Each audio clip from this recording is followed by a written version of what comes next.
महाराष्ट्र के उरण शहर, जवाहरलाल नेहरू पोर्ट और तेजी से विकसित हो रहे नवी मुंबई क्षेत्र के बीच कनेक्टिविटी को मजबूत करने के उद्देश्य से 1997 में सरकार ने 2,980 करोड़ की लागत वाले एक प्रोजेक्ट को मंजूरी दी, जिस पर मार्च 1998 में काम शुरू हुआ। लेकिन हुआ वही जैसा तमाम परियोजनाओं के साथ होता है। तमाम मंजूरियों के इंतजार के चलते प्रोजेक्ट करीब 2 दशक तक लटका रहा।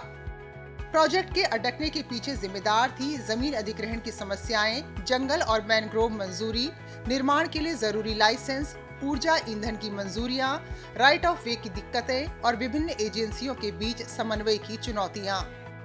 फरवरी 2017 में प्रगति प्लेटफॉर्म के तहत समीक्षा के समय इस प्रोजेक्ट में सिर्फ 45% काम ही हुआ था। प्रधानमंत्री के निर्देशों के बाद प्रगति के माध्यम से हुए समन्वय से इंडियन रेलवे, CIDCO, महाराष्ट्र सरकार और वन विभाग एक साथ आए, जिससे मंजूरियां तेजी से मिली, जमीन से जुड़े मुद्दे सुलझे और काम को गति मिली। PM की ओर से साफ निर्देश मिले कि फेज 1 दिसंबर 2017 और फेज 2 को जून 2019 तक पूरा किया जाए। प्रगति पोर्टल के इंटरवेंशन शुरुआत हुआ 2016-17 से। उसके बाद रिज़ल्ट ये हुआ कि 2018 में हमने फर्स्ट फेज़ कमीशन किया और फिर उसके बाद मेजर एक हमारा फॉरेस्ट क्लियरेंस बचा हुआ था जो बहुत दिनों से पेंडिंग था। फॉरेस्ट क्लियरेंस हुआ उसके चलते, और कुछ लैंड एक्विजिशन के इशू थे वो सॉर्ट आउट हुए हमारे। और सबसे अच्छी बात है कि सारे डिपार्टमेंट आपस में यूनिसन में एक्ट किए, सिनर्जाइज वे में एक्ट किए, और इस वजह से हमको काफ़ी बूस्ट मिला और बहुत स्पीड अप हुआ हमारा प्रोजेक्ट।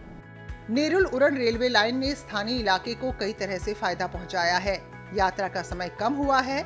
सड़क यात्रा के मुकाबले एक सुरक्षित और भरोसेमंद विकल्प मिलने से निवासियों की रोजमर्रा की आवाजाही काफी आसान हुई है।